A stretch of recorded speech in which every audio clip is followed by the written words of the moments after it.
लोग अब भारत का लोहा मानने लगे हैं। लोग जो दूसरे मुल्क है वो डरने लगा है भारत से। बनावटीपन है। देखिए, इसमें जो कहा जा रहा है ना, वो ज़मीन पर वो चीज़ नहीं है। ये सब कुछ बनावटीपन है, कृत्रिम है।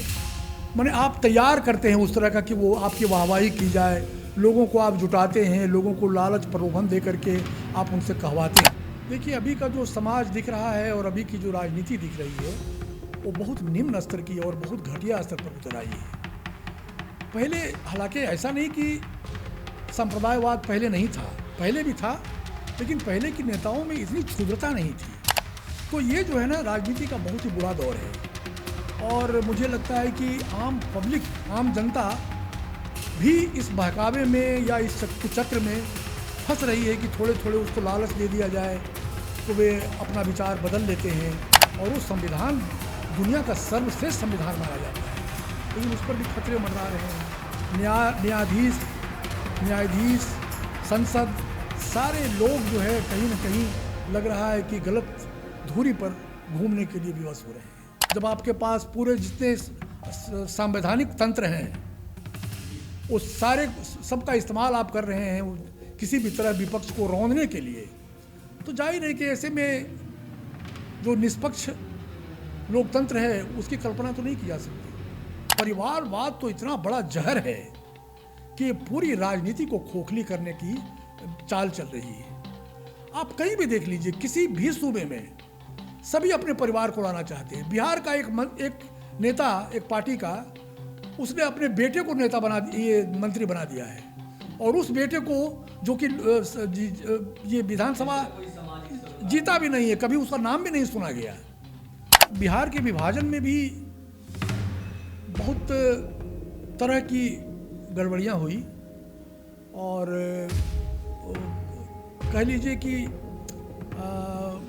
बहुत न्यायोचित ढंग से विभाजन नहीं हुआ। प्रेम मैंने कोशिश की है प्रेम करने की और मैंने लिखा भी बहुत प्रेम पर। एक तो मेरी कहानी है मुझसे मेरा देश मत छीनो, ये कहानी कथा देश में छपी थी बहुत पहले, इसी प्रेम पर आधारित कहानी है। और जो संपादक छापा था वो समझ भी गया और उसने कहा भी कि अरे आपने तो इस पर लिख दिया। हमारा भाई छापना है छापिए, नहीं छापना मत छापिए, लेकिन छापा उन्होंने। नमस्कार, आप देख रहे हैं अननोट में आपका बहुत बहुत स्वागत है।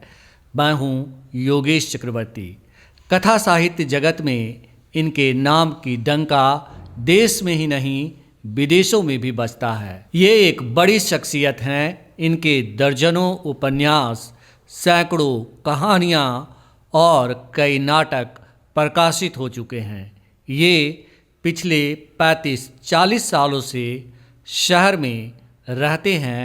शहर में रहकर भी गांव के बने हुए हैं और इनकी रचनाओं में भी गांव का वातावरण, गांव का पृष्ठभूमि झलकता है। जी हाँ, हम बात कर रहे हैं देश के जाने माने साहित्यकार जयनंदन जी का, जो इस वक्त हमारे साथ हैं। अननोट में आपका बहुत बहुत स्वागत है सर। धन्यवाद, बहुत बहुत धन्यवाद आपको।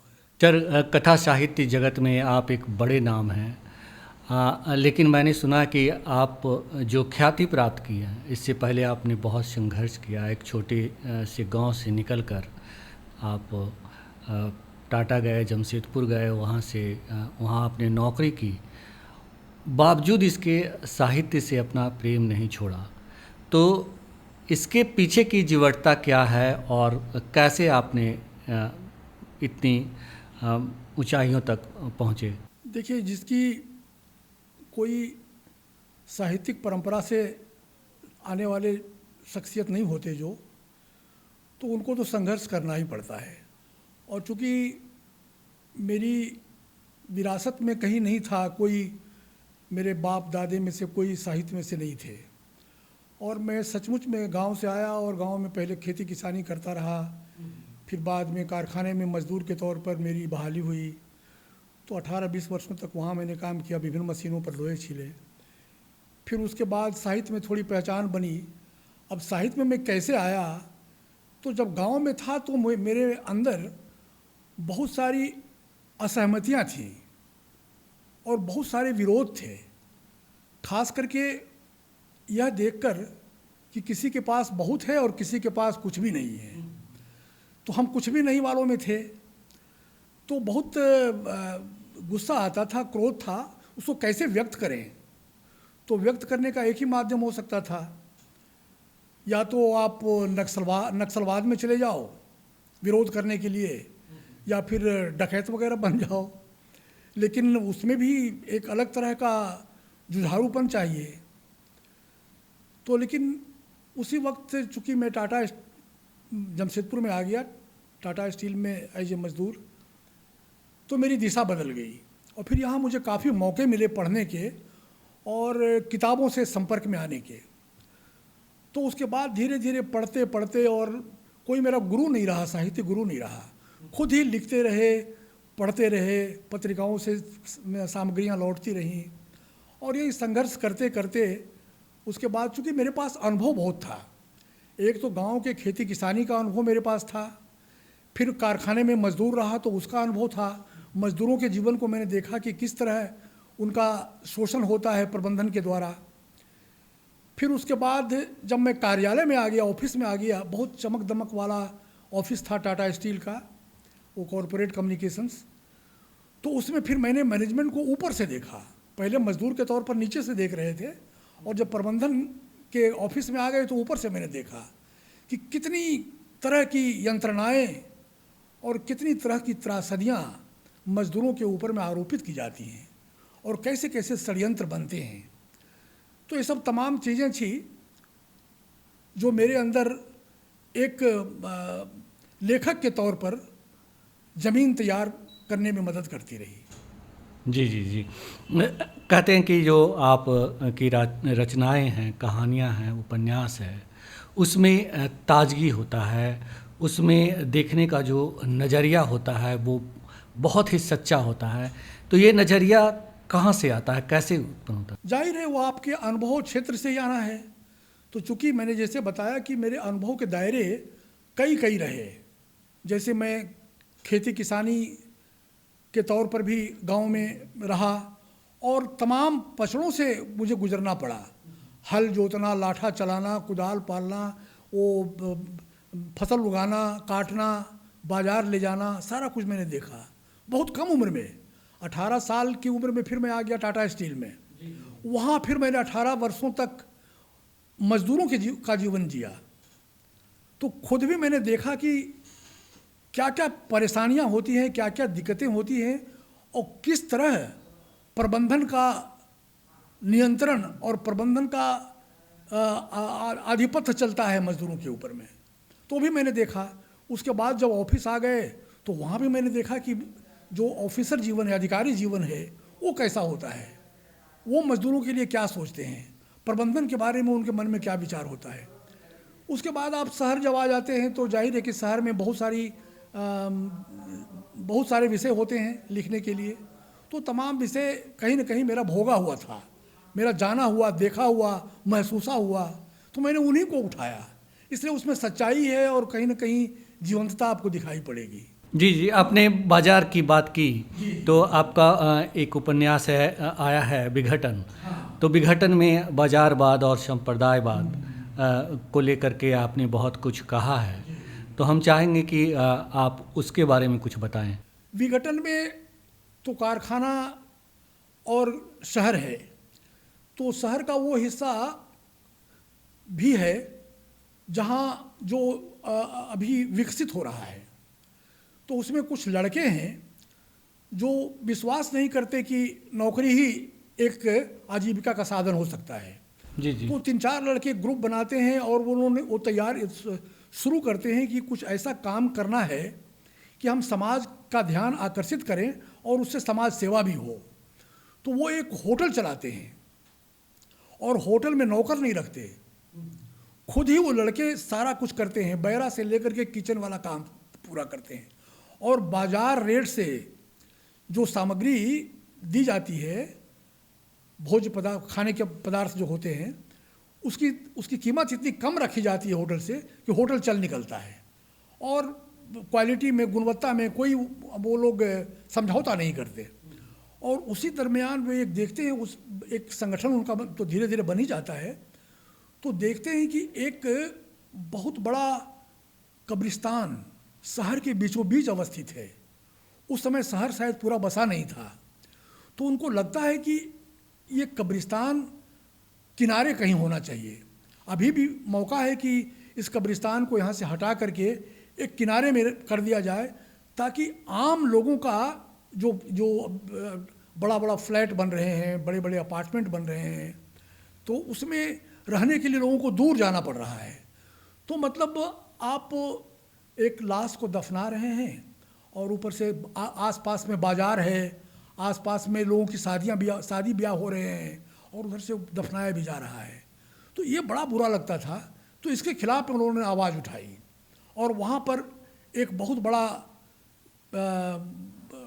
क्या कहते हैं इसको, बहुत बड़ी भवन का निर्माण किया, जिसको आजकल क्या कहते हैं वो, जिसमें सिनेमा हॉल भी हो और बाजार भी हो, मॉल टाइप का कुछ इस तरह का, तो वो बनाते हैं। और उसी में होटल चलाते हुए उनका जो संपर्क होता है वो बड़े बड़े नेताओं से भी होता है। तो उसमें झारखंड आंदोलन को अलग करने के लिए, झारखंड राज्य को अलग करने के लिए जो आंदोलनकारी थे उनके संपर्क में भी वो होटल आता है और वो लोग लड़के आते हैं।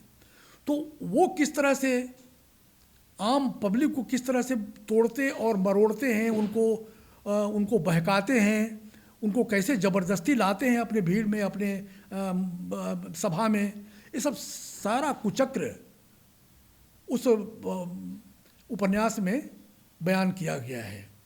तो इस तरह से उपन्यास का कैनवास बहुत बड़ा है। वो लड़के, उसमें प्रेम भी है, उसमें राजनीति भी है और उसमें सामाजिक सेवा भी है। तो ये सब सारी चीज़ें, और उसमें कहीं न कहीं वो जातीय ये सांप्रदायिक सौहार्द भी है। जैसे कुछ लोग भड़कते हैं कि आप एक कब्रिस्तान को यहाँ से हटाने की बात कर रहे हो, तो वो साथ में ये भी करता है कि कुछ मंदिर भी ऐसी जगह में बने हुए हैं जो बिल्कुल रोड के ऊपर में है। अगर वो मंदिर वहाँ से हटा दिया जाए तो सड़कें चौड़ी हो जाएंगी, लोगों का आवागमन का साधन बेहतर हो जाएगा। तो इसके लिए भी वो संघर्ष करता है। तो वो कहता है कि नहीं, मैं किसी संप्रदायवाद से मेरा कोई मतलब नहीं है। हम चाहते हैं कि आम जनता को कैसे सहूलियत मिले, आम जनता कैसे सुविधापूर्वक सुखपूर्वक जीवन जी सके, इसके लिए वो संघर्ष करते हैं वो लड़के। जी। एक लेखक के तौर पे आप मौजूदा दौर को कैसे देखते हैं? संप्रदायवाद को लेकर के आजकल बहुत चर्चा होती है और एक खास पार्टी पे बहुत सारे आरोप भी लगते हैं, तो इसे आप कैसे देखते हैं? देखिए, अभी का जो समाज दिख रहा है और अभी की जो राजनीति दिख रही है वो बहुत निम्न स्तर की और बहुत घटिया स्तर पर उतर आई है। पहले हालांकि ऐसा नहीं कि संप्रदायवाद पहले नहीं था, पहले भी था, लेकिन पहले की नेताओं में इतनी क्षुद्रता नहीं थी और इतना छल प्रपंच वगैरह नहीं था। लेकिन आज तो किसी भी तरह अगर आप सत्ता में हैं तो किसी भी तरह चाहते हैं कि कुर्सी आपकी बपौती बनकर रहे, छोड़ना ही नहीं चाहते। और जनता में, लोकतंत्र में, संविधान में ऐसा लगता है कि थोड़ा थोड़ा विश्वास लोगों का घटाने की कोशिश की जा रही है। तो ये जो है ना, राजनीति का बहुत ही बुरा दौर है। और मुझे लगता है कि आम पब्लिक, आम जनता भी इस बहकावे में या इस कुचक्र में फंस रही है कि थोड़े थोड़े उसको लालच दे दिया जाए तो वे अपना विचार बदल लेते हैं। और ऐसी सांप्रदायिक राजनीति को, जो कि समाज को तोड़ने वाली नीति है, समाज में विभेद पैदा करने वाली, समाज में लकीर खींचने वाली जो राजनीति है, उसके चक्कर में लोग आ जा रहे हैं। तो ये आज की राजनीति बहुत ही, कह लीजिए कि अच्छी राजनीति तो नहीं कही जाएगी। वैश्विक स्तर पर भी देखें तो हमारा लोकतंत्र की पहले वाहवाही की जाती थी और माना जाता था कि भारत में, हिंदुस्तान में दुनिया का सबसे बड़ा लोकतंत्र कायम है। लेकिन आज के समय में लोकतंत्र पर बहुत सारे धब्बे और दाग लग रहे हैं। इस पर जो है कैसे विचार हो और कैसे इसमें बदलाव लाया जाए, बौद्धिक स्तर पर तो इस पर बहुत बहस हो रही है और जो निष्पक्ष बात करने वाले लोग हैं वो विचार विमर्श भी कर रहे हैं। लेकिन उसका क्या प्रतिफल होगा, क्या परिणाम निकलेगा, ये तो बाद में ही पता चलेगा। अभी तो कुछ जो समझ दिखाई पड़ रहा है वो अच्छा नहीं है। लेकिन जो उनके समर्थक हैं वो तो कहते हैं कि वैश्विक स्तर पे देश को विश्व गुरु बनाने की ओर अग्रसर हैं और बहुत सारी ऐसी सफलताएं गिनाते हैं कि विदेशों में भी जैसे पीएम मोदी का मोदी मोदी के नारे लगते हैं और लोग अब भारत का लोहा मानने लगे हैं। लोग जो दूसरे मुल्क हैं वो डरने लगा है भारत से। बनावटीपन है। देखिए, इसमें जो कहा जा रहा है ना, वो ज़मीन पर वो चीज़ नहीं है। ये सब कुछ बनावटीपन है, कृत्रिम है। माने आप तैयार करते हैं उस तरह का कि वो आपकी वाहवाही की जाए, लोगों को आप जुटाते हैं, लोगों को लालच प्रलोभन दे करके आप उनसे कहवाते हैं। और वैश्विक स्तर पर लोहा तो कहीं नहीं। अभी अमेरिका का कोई रिपोर्ट आई है, उसमें यहाँ के लोकतंत्र को बहुत ही कहा गया है कि बहुत गर्त की ओर जा रहा है, बहुत गिरावट है उसमें, है बहुत अधोपतन की ओर जा रहा है धीरे धीरे। जो इसकी छवि थी, जो इसका चेहरा था हिंदुस्तान का, नेहरू के समय में याद कीजिए या फिर गांधी के समय में याद कीजिए, पटेल के समय में याद कीजिए, उसमें बहुत गिरावट आई है। अभी तो राजनीति में किस तरह हम अपने को सर्वश्रेष्ठ बना करके रखें, इसके लिए अपने विचार वाले लोगों को भी, पुराने लोगों को भी अलग साइड कर दिया गया, अलग हटा दिया गया है। इस तरह की राजनीति देखने को मिलती है, जबकि पहले इस तरह की बात नहीं थी। आज कुछ भी आप कहिए तो पुराने कहाँ से क्या क्या चीज़ें खोद करके इतिहास से और दिखाया जाता है कि पहले का इतिहास कितना बुरा था। अरे उसी नींव पर तुम खड़े हो। आज जो बुनियाद यहाँ के पुराने नेताओं ने और आज़ादी के बाद के जो स्वतंत्रता सेनानी थे, उन लोगों ने जो बुनियाद रखी, उसी बुनियाद पर हम चल रहे हैं। संविधान हमारा उसी समय का बनाया हुआ है और वो संविधान दुनिया का सर्वश्रेष्ठ संविधान माना जाता है, लेकिन उस पर भी खतरे मंडरा रहे हैं। न्यायाधीश, संसद, सारे लोग जो है कहीं ना कहीं लग रहा है कि गलत धुरी पर घूमने के लिए विवश हो रहे हैं। लेकिन इस परिप्रेक्ष्य में देखें आप तो अभी हाल ही में बिहार विधानसभा के चुनाव हुए हैं और एक पार्टी को जो है प्रचंड बहुमत मिली है, तो इसे आप कैसे देखते हैं? क्योंकि आप बिहार का विभाजन भी देखे हैं और ये दौर में भी हैं, तो इसे कैसे देखते हैं? तो हेरा फेरी इसमें साफ दिख रहा है और इसमें लोग बात भी कर रहे हैं कि आप रिश्वत देकर, प्रलोभन देकर आप तो लेवल प्लेइंग फील्ड नहीं बना सकते। अब जो विपक्ष में है उसके पास कुछ नहीं है वो, लेकिन उसके साथ आपको जब राजनीति करनी है तो बराबर का ग्राउंड देना पड़ेगा। लेकिन बराबर का ग्राउंड आपके पास पूरा राजकोष है, राजकोष का अपार धन है और उस धन को आप जनता में बांट देंगे रिश्वत के तौर पर। और ख़ास करके उस समय जब मॉडल कोड ऑफ कंडक्ट लागू हो गया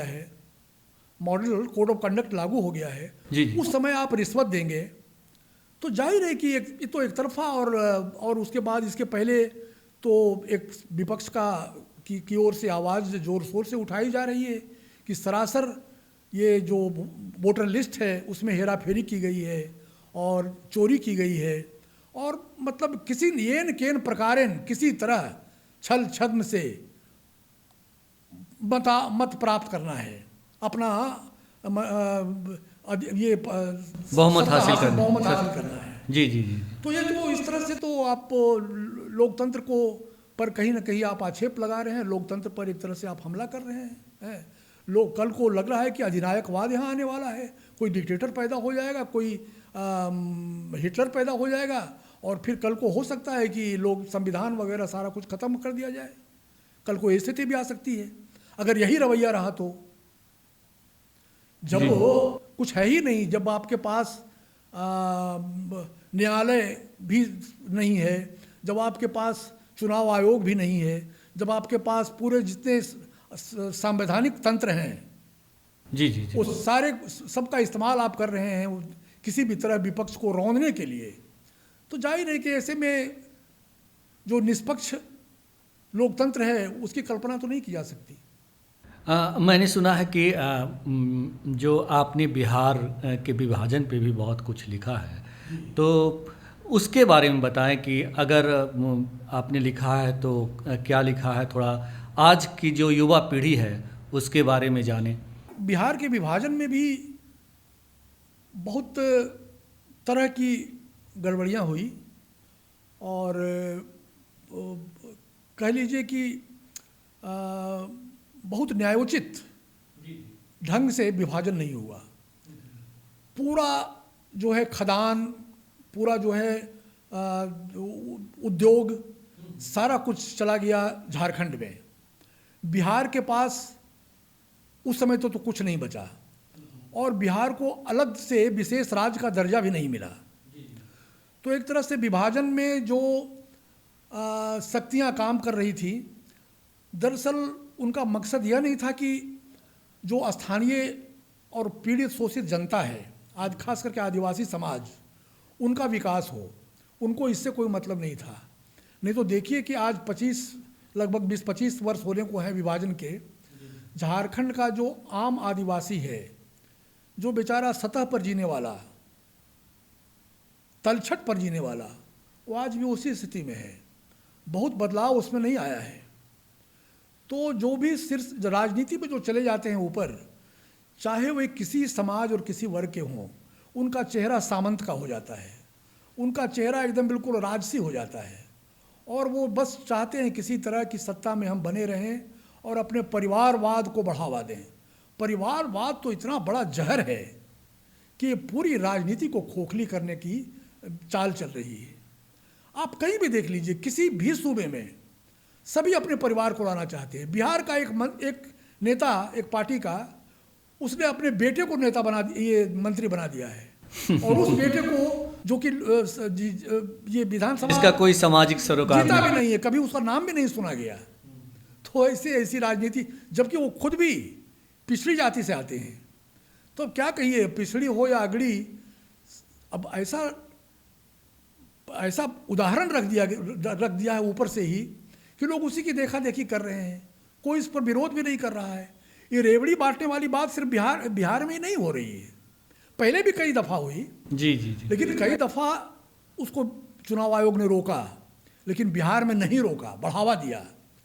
झारखंड में हालांकि मैया योजना चल रही थी और उसमें वो चलने दिया गया और उसका लाभ भी उसको मिला। तो इस तरह की रेवड़ियाँ बांटने वाली जो नीति है, इस पर जब तक अंकुश नहीं लगाएंगे, इस पर जब तक कोई बढ़िया कदम नहीं उठाएंगे, मजबूत कदम नहीं उठाएंगे, ठोस कदम नहीं उठाएंगे, तब तक हमारी राजनीति इसी तरह से गिरती चली जाएगी। जी। सर, आप इतने बड़े साहित्यकार हैं, आप उपन्यास भी लिखते हैं, कहानी भी लिखते हैं, नाटक भी लिखते हैं। तो ये जो 3 विधा है, तो इसमें क्या, जब आप इन तीनों विधा में लिखते हैं तो अलग करने में क्या आपको मुश्किलें नहीं होती, या इसका मंत्र क्या है? नहीं, देखिए, वो तो विषय ही बता देता है कि जो विषय या जो मुद्दा आप उठाते हैं, जो प्रसंग आप उठाते हैं, वो कहाँ तक जा सकता है। जैसे कहानी में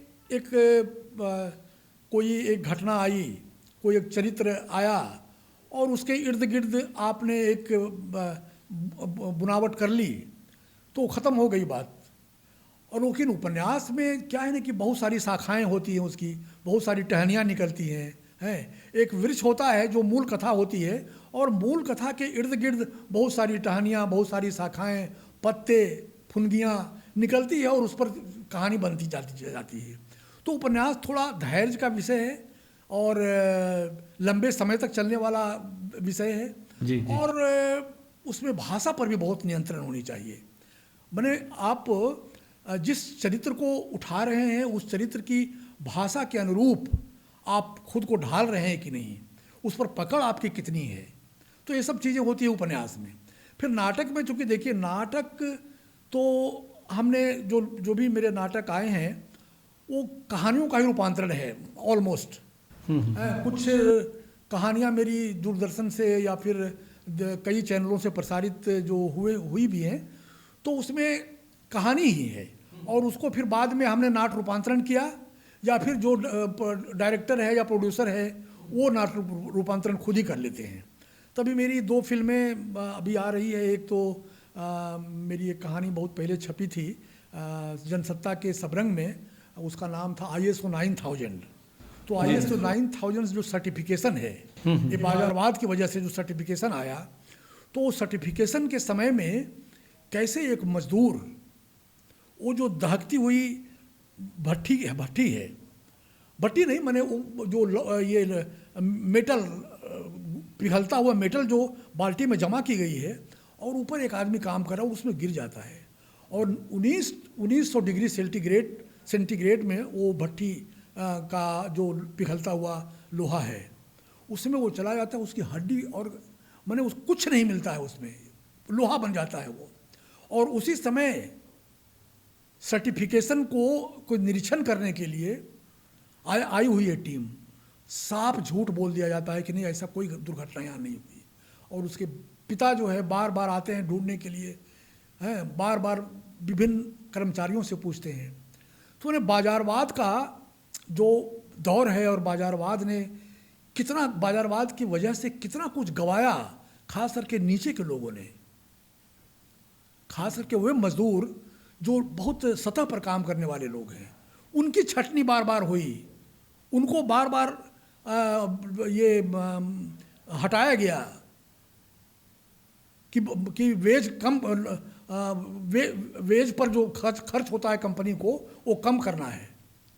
तो बाजारवाद की वजह से बहुत सारी घटनाएं हुई। तो मैं कह रहा था कि नाटक में हम वो चीज़ लिखते हैं जो निर्देशक को पसंद आ गया है, तो वो करवा लेते हैं।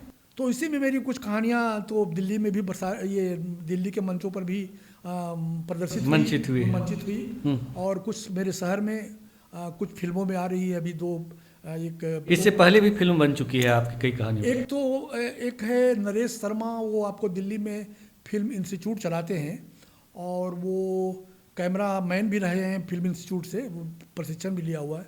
तो उन्होंने बहुत पहले मेरी एक कहानी ली थी, ये आपका सिराज बैंड बाजा, जो नक्सलवाद पर आधारित कहानी है कि कैसे एक लड़की जो घर से उसके पूरे माँ बाप को कत्ल कर दिया जाता है, चूँकि वो नक्सलवाद के बारे में पुलिस को सूचना दे देता था, वो लड़की भाग जाती है और वो बच जाती है, पूरा परिवार मारा जाता है, एक लड़का उसका भाई बच जाता है। तो लड़की आ जाती है शहर में, और शहर में क्या काम मिलेगा उसको, तो बैंड बजाने के लिए जो गमला वगैरह ढोते हैं ना ऊपर में सर पे रख के, तो गमला ढोने का काम करती है। और उसी में जो बैंड मास्टर है सिराज, वो उससे बड़ा प्रभावित होता है और फिर वो धीरे धीरे वो उसके भाई भी जुड़ता है नक्सलवाद वाला, जो नक्सलवाद में जो चला गया है। तो उस पर उन्होंने वो कहानी ली हुई है और एग्रीमेंट वगैरह भी हो गया, लेकिन कई साल हो गए, अब तो पता नहीं कब बनेगा। लेकिन इस पर एक नागपुरी फिल्म बना दिया एक लड़के ने, रांची का, और वो बहुत जल्दी प्रदर्शित होने वाला है, पूरा 2.5 घंटे की फिल्म। आपकी एक उपन्यास है चिमनी से लहू की गंध। जी जी जी जी, ये भी काफ़ी मशहूर हुआ है। और हाँ, एक्चुअली इसका पहले नाम था सरमेव जयते। तो जो सरमेव जयते चूँकि छपा था ये उपन्यास भारतीय ज्ञानपीठ के द्वारा, उसमें युवा लेखन पुरस्कार मुझे मिला था इसी उपन्यास पर, सबसे पहला किताब के रूप में सबसे पहली कृति मेरी। तो बाद में ज्ञानपीठ को खरीद लिया, ज्ञानपीठ की सारे प्रकाशन को वो एक बड़े प्रकाशक वाणी ने, तो फिर वो छाप नहीं रहा था, तो मैंने एक दूसरे प्रकाशक से इसको छपा लिया। और किताब बहुत दिनों से आउट ऑफ मार्केट थी और शोधार्थी जो है PhD करने वाले बार बार इस किताब को ढूंढ रहे थे। तो मैंने जब इसको छपाना शुरू किया तो प्रकाशक ने कहा कि भाई अब उस नाम से हम लोग छापेंगे तो फिर केस मुकदमा वगैरह हो जाएगा, तो इसमें कुछ आप संशोधन कीजिए और संशोधन करके इसका नाम बदल दीजिए। तो मैंने उसका नाम बदल दिया चिमनियों से लहू की गंध। तो पहले सरमेव जयते रखने से कुछ लोग समझ रहे थे कि कारखाने के प्रबंधन के पक्ष में लिखा हुआ उपन्यास है।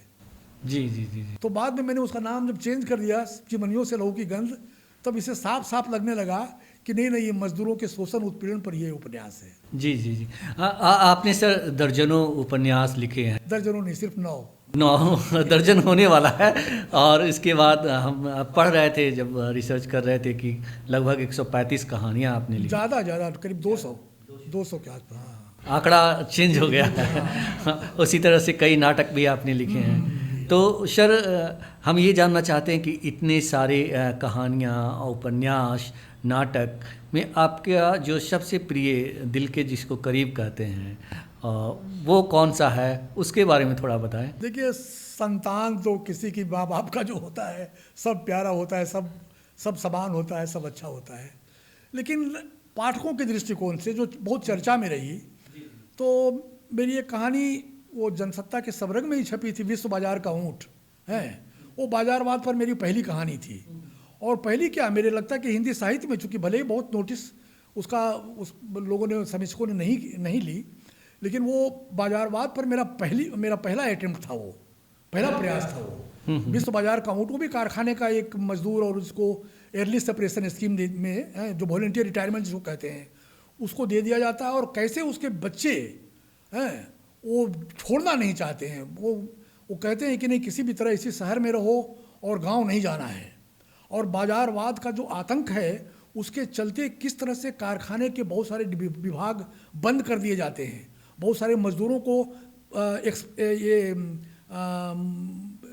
क्या कहें,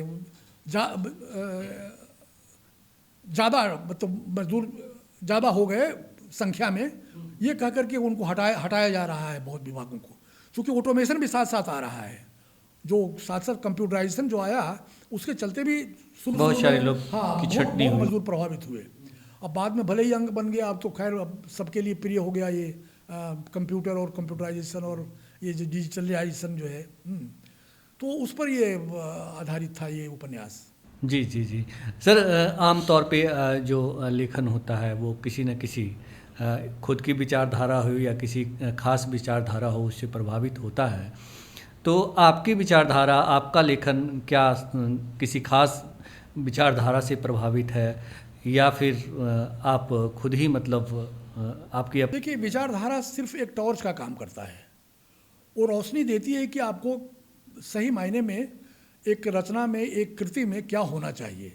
नहीं तो विचारधारा ऐसा नहीं है कि अगर आप किसी जैसे प्रगतिशील लेखक संघ या जनवादी लेखक संघ या जन संस्कृति मंच, किसी भी मंच से आप जुड़ते हैं, तो मंच आपको ये नहीं कहता है कि आपको इस प्लॉट पर या इस फॉर्मेट में कहानी या उपन्यास लिखना है। विचारधारा सिर्फ एक आपकी समझदारी को पुष्ट करता है कि समाज को आप कैसे देखें, हैं, समाज को या जनजीवन को, आम लोगों को देखने का नज़रिया आपको विचारधारा से मिलता है। नहीं तो ऐसा नहीं कि विचारधारा आरोपित या थोपा हुआ नहीं कि वो थोप रहा है कि नहीं अरे आप ये कैसे लिख दिया। तो हम शुरू से ही वामपंथ विचारधारा की से जुड़े रहे। प्रगतिशील लेखक संघ से मेरा जुड़ाव रहा। मैं करीब 15-20 वर्षों तक झारखंड राज्य का अध्यक्ष रहा प्रगतिशील लेखक संघ का। अभी भी अध्यक्ष मंडल अब कर दिया गया है, तो अभी भी अध्यक्ष मंडल में मैं हूँ। तो धीरे धीरे तो मेरा जो झुकाव था वो इस तरफ ही था। लेकिन अब ऐसा नहीं है कि मैं एकदम पूरी तरह से उस विचारधारा से ही प्रतिबद्ध हूँ। अब मुझे जहाँ लगता है कि कुछ लिबरल होना चाहिए, कुछ उदार होना चाहिए, वहाँ उदारता को भी अपनाने में मुझे संकोच नहीं होता है।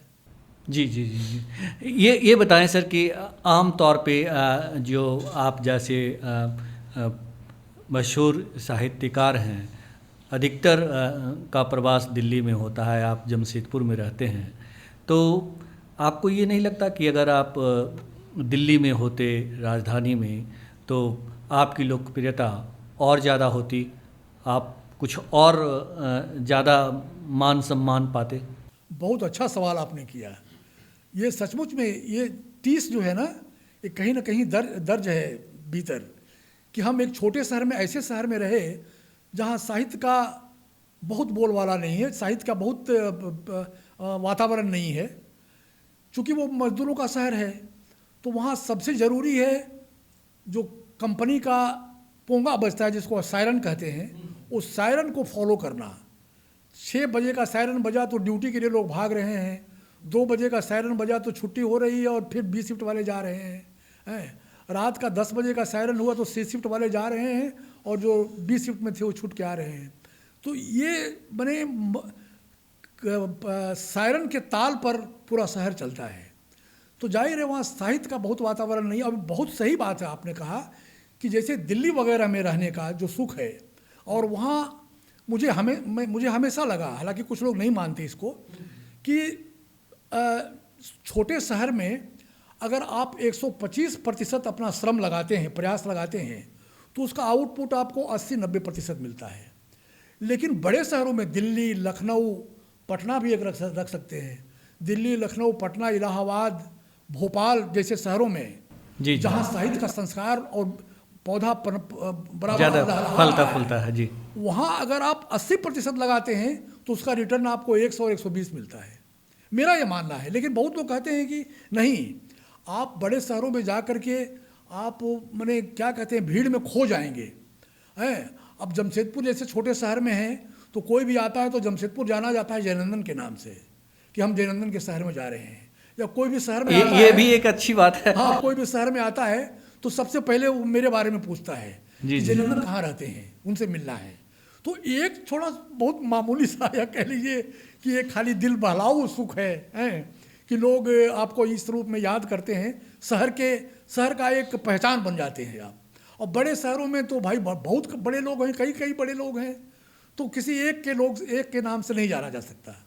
लेकिन मैं इस बात को बहुत नहीं मानता। मुझे लगता है कि अगर मैं दिल्ली में होता तो जाहिर है कि हालांकि छपने के मामले में मैं थोड़ा सा भाग्यशाली रहा हूँ इस मामले में, या कह लीजिए कि पता नहीं कुछ ऐसी ज़रूर बात होगी कि लगभग सारे प्रकाशकों, 1-2 प्रकाशक को छोड़ करके सारे प्रकाशकों ने मुझे छापे हैं, सारे प्रकाशकों ने।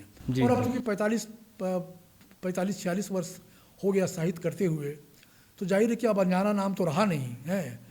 तो जो भी नया आता है या पुराने लोग से भी लगभग नाम तो से तो परिचित हो ही गए हैं।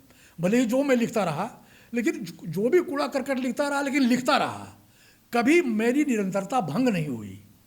जैसे है ना कि कुछ लोग रुक गए, 1-2 साल नहीं लिखा है, फिर लिखने लगे, कभी नहीं। मेरी हर साल बड़ी पत्रिकाओं में मेरी 3-4 कहानियाँ या 1-2 साल में मेरे 1-2 किताबें आती रहीं। तो ये मेरा एक कहिए कि मेरी नियति ने मुझे साथ दिया इस मामले में। हालांकि नियति को मैं बहुत मानता नहीं, लेकिन कई बार मानना पड़ता है। कुछ ऐसे पुरस्कार मिल जाते हैं कि आप चौंक जाता है, नहीं हमको कैसे मिल गया। जबकि पुरस्कारों पर इतने तरह के आरोप आज लगते हैं कि वो पूरी तरह से वो पैरवी और लल्लो चप्पो और क्या क्या मैनेज करना। तो पुरस्कार पे आएंगे सर। हम एक चीज़ और जानना चाहते हैं कि आप हम दोनों के बीच अब तक जो बातचीत हुई उसमें ज़्यादातर मजदूर से जुड़ा रहा। आपने आंदोलन की बात की, जागरूकता की बात की, संप्रदायवाद की बात की, बाजारवाद की बात की। क्या आपने कोई प्रेम कहानी भी लिखी है? कई प्रेम कहानी लिखी है मैंने, लेकिन मेरी प्रेम कहानी सिर्फ प्रेम पर आधारित नहीं होती है। वो जो विषय मैं उठाता हूँ उसमें प्रेम रहता है। ऐसे सच्चाई की बात यह है कि प्रेम तो पर वही लिख सकता है जिसने जो प्रेम किया हो। प्रेम जिसने नहीं किया हो तो फिर प्रेम पर क्या लिखेगा। हाँ। तो आपने कोशिश नहीं की थी कभी? बहुत कोशिश की है और कामयाब भी रहा हूँ। अब भले प्रेम का जो आखिरी जो अंजाम होता है वो अंजाम मैंने भी भोगा है। और अभी मैं एक संस्मरण लिख रहा हूँ, संस्मरण की किताब। तो उसमें एक बहुत बड़ी, हालांकि उद्घाटन मैंने बहुत बार किया है और मैं संकोच भी नहीं करता कि एक बहुत कद्दावर लेखिका से मेरा प्रेम संबंध बहुत दिनों तक रहा और बाद में फिर वो विछोह में बदल गया। दिल टूट गया सर? नहीं, उनकी चिट्ठियाँ जो है वो इतनी ऊंचाई से लिखी हुई चिट्ठी है वो, कि उसमें कहीं भी बर्गलिटी नहीं है, कहीं भी अश्लीलता नहीं है, कहीं भी वैसा भोंडापन या मानसलता नहीं है।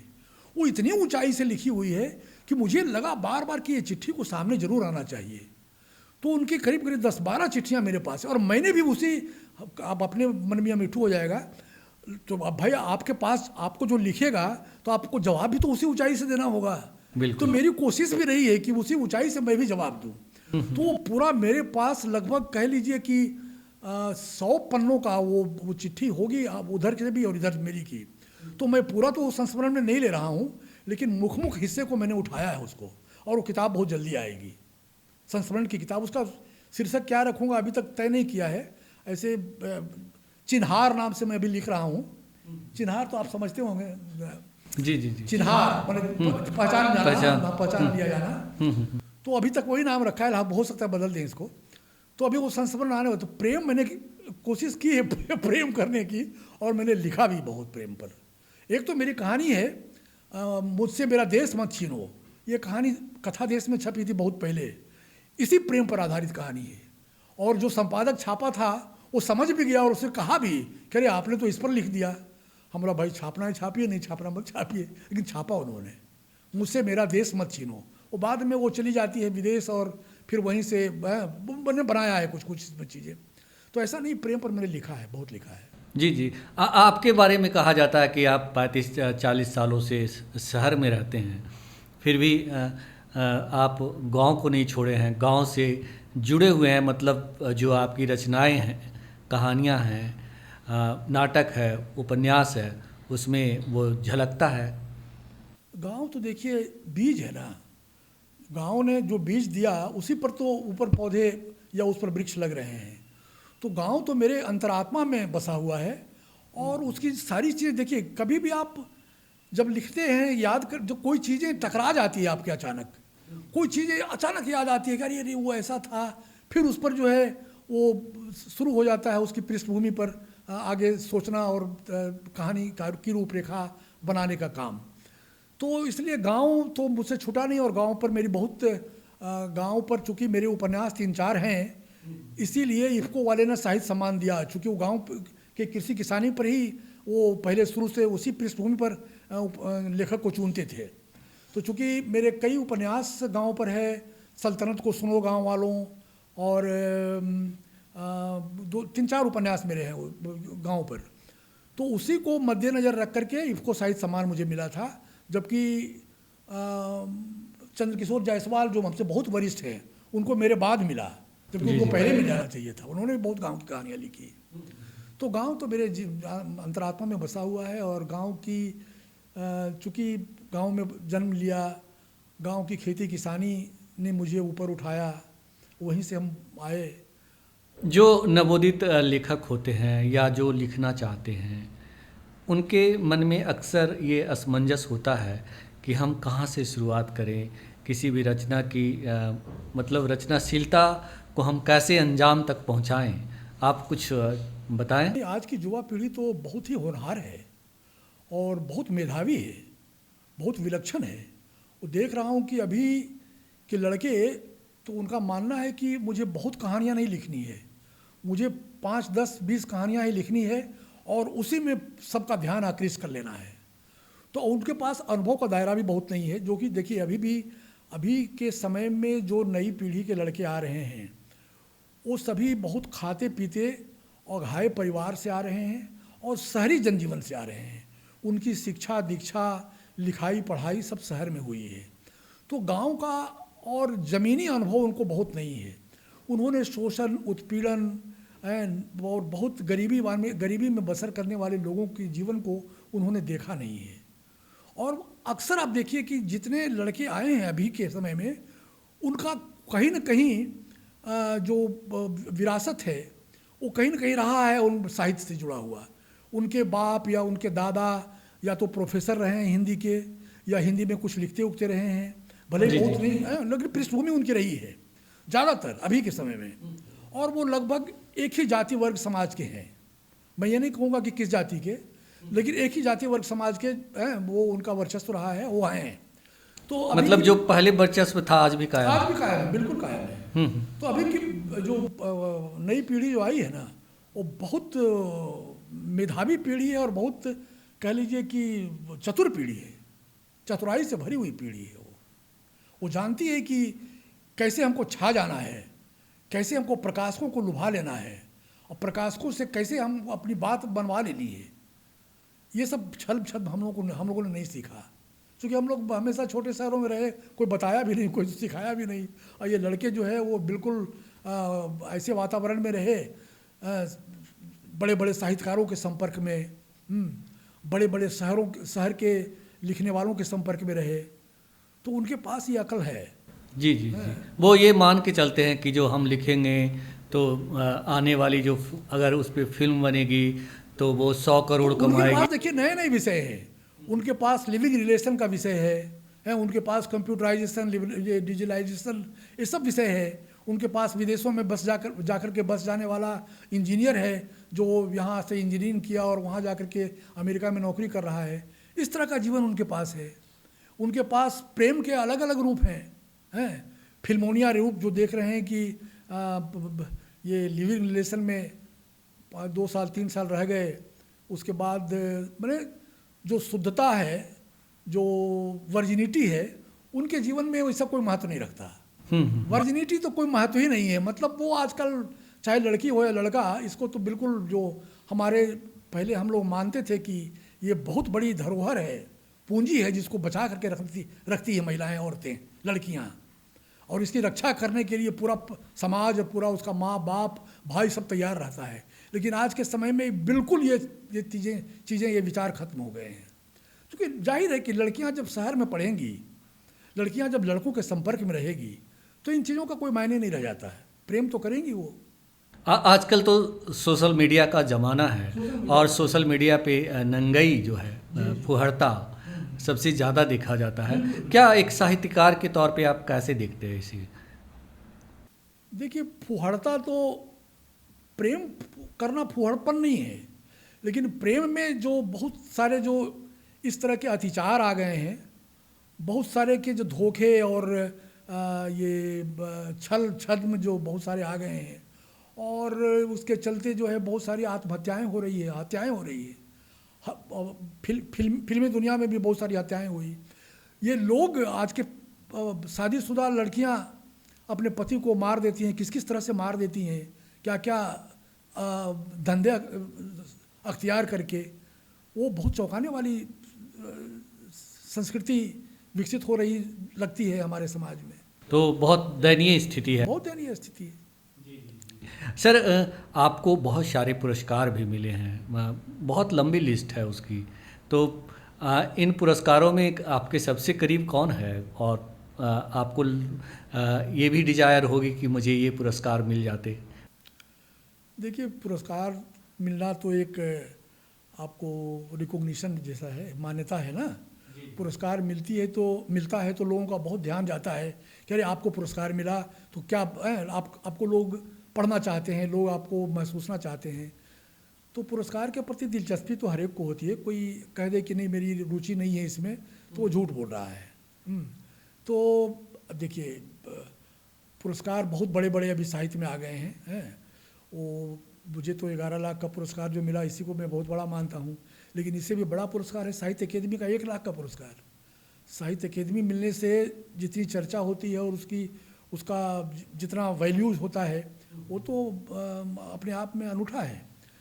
तो पैसे से नहीं आंका जा सकता। मैं छोटे छोटे तो बहुत इस तरह के पुरस्कार मुझे बहुत शुरू से मिलते रहे हैं। विजय वर्मा सम्मान या कथाक्रम सम्मान जो लखनऊ में देते हैं, इस तरह के छोटे छोटे सम्मान तो बहुत मिलते रहे हैं। जी जी। तो चाहत तो बनी रहती है हमेशा कि और भी मुझे पुरस्कार मिले, लेकिन उसके लिए कोई अलग से पैसे मायने नहीं रखता। साहित्य अकादमी की आपने बात की, इसकी साहित्य अकादमी पुरस्कार जो है सबसे साहित्य में। और आज लिखते लिखते या फिर कहिए कि अच्छी नौकरी में रहने के बाद, रिटायर होने के, और जब बच्चे सब बहुत अच्छी तरह से एस्टेब्लिश वगैरह हो जाते हैं, तो पैसे का बहुत महत्व नहीं रह जाता जीवन में। जी जी जी। आपको रिकॉग्निशन मिले, मान्यता मिले, आप जो लिख रहे हैं वो सही आकार ग्रहण करे, वो आम पाठकों तक पहुँचे, उसकी मान्यता हो, ये अब रह जाती है आकांक्षा। जी जी जी जी। आखिरी सवाल सर, ये बताएं कि अभी आप क्या लिख रहे हैं? अभी तो मैंने बताया ना कि मैं वही संस्मरण लिख रहा हूँ, क्योंकि 2 उपन्यास मेरे लिखे हुए हैं और दोनों अभी प्रकाशनाधीन हैं। तो वो दोनों आ जाएंगे तो मेरे 9 उपन्यास हो जाएंगे। तो अभी कोई उपन्यास का मेरे पास कोई विषय क्लिक नहीं कर रहा है, तो इसलिए मैंने संस्मरण लिखना शुरू कर दिया। और संस्मरण भी ज़रूरी था, चूँकि मैंने बताया कि प्रेम वाला प्रसंग है। और उसके बाद और भी मैंने कई हादसों से मुझे गुजरना हुआ है, जिन हादसों में मुझे मर जाना चाहिए था, लेकिन मैं पता नहीं कैसे बच गया। कई ऐसे हादसे हैं जिसमें जो मुझको छू करके निकल गया, और मुझे लगा कि आज भी मैं सोचता हूँ कि भाई बच कैसे गया इससे। तो वो सारे प्रसंग हैं जिसको संस्मरण में मैं रखना चाहता हूँ। फिर लेखक बनने का भी अपना एक अलग हिस्सा है कि लेखक कैसे बना, जबकि मेरी कितनी कहानियाँ लौटी होगी और शहर मुझे पूछता नहीं था। मैंने शहर के जो प्राध्यापक लोग हैं, जो बड़े बड़े अपने आप को साहित्यकार, सभी प्राध्यापक साहित्य के लेखक ही होते हैं प्रायः, वो अपने को बहुत बड़ा लेखक ही समझते हैं, तो वो लोग जरा भी घास नहीं डालते हैं। लेकिन जब धर्मयुग वगैरह में कहानी छप गई तो बुला करके लोगों ने कहानी पाठ करवाना शुरू किया। लेकिन बहुत सारे जो साहित्यकार होते हैं बहुत हम्बल भी होते हैं, ज़्यादातर जिनसे मैं मिला हूँ, जैसे आपने जनसत्ता में आपकी कई कहानियाँ प्रकाशित हुई है। जनसत्ता में मंगलेश डबराल जी के साथ मैंने बहुत दिनों तक काम किया। अच्छा जी, धीरेन्द्र अस्थाना थे मेरे समय में बहुत ज़्यादा। जी जी जी जी। मंगलेश डबराल जब इसमें आ गए थे, वो ये सहारा का सहारा समय में जब आ गए थे वो, तो उसमें मेरी एक कहानी छपी थी। जी जी जी जी। मंगलेश तो फिर बाद में तो बेचारे बहुत असमय चले गए। हमसे बातचीत करने के लिए बहुत शुक्रिया सर। बहुत बहुत धन्यवाद, आपने बहुत अच्छा सवाल सब किए जो आज तक किसी ने नहीं किए थे। तो ये थे देश के जाने माने उपन्यासकार, कहानीकार, नाटककार जयनंदन जी, और इनसे हमने लंबी बातचीत की और तमाम विषयों पर बातचीत हुई। धन्यवाद। धन्यवाद, बहुत बहुत धन्यवाद।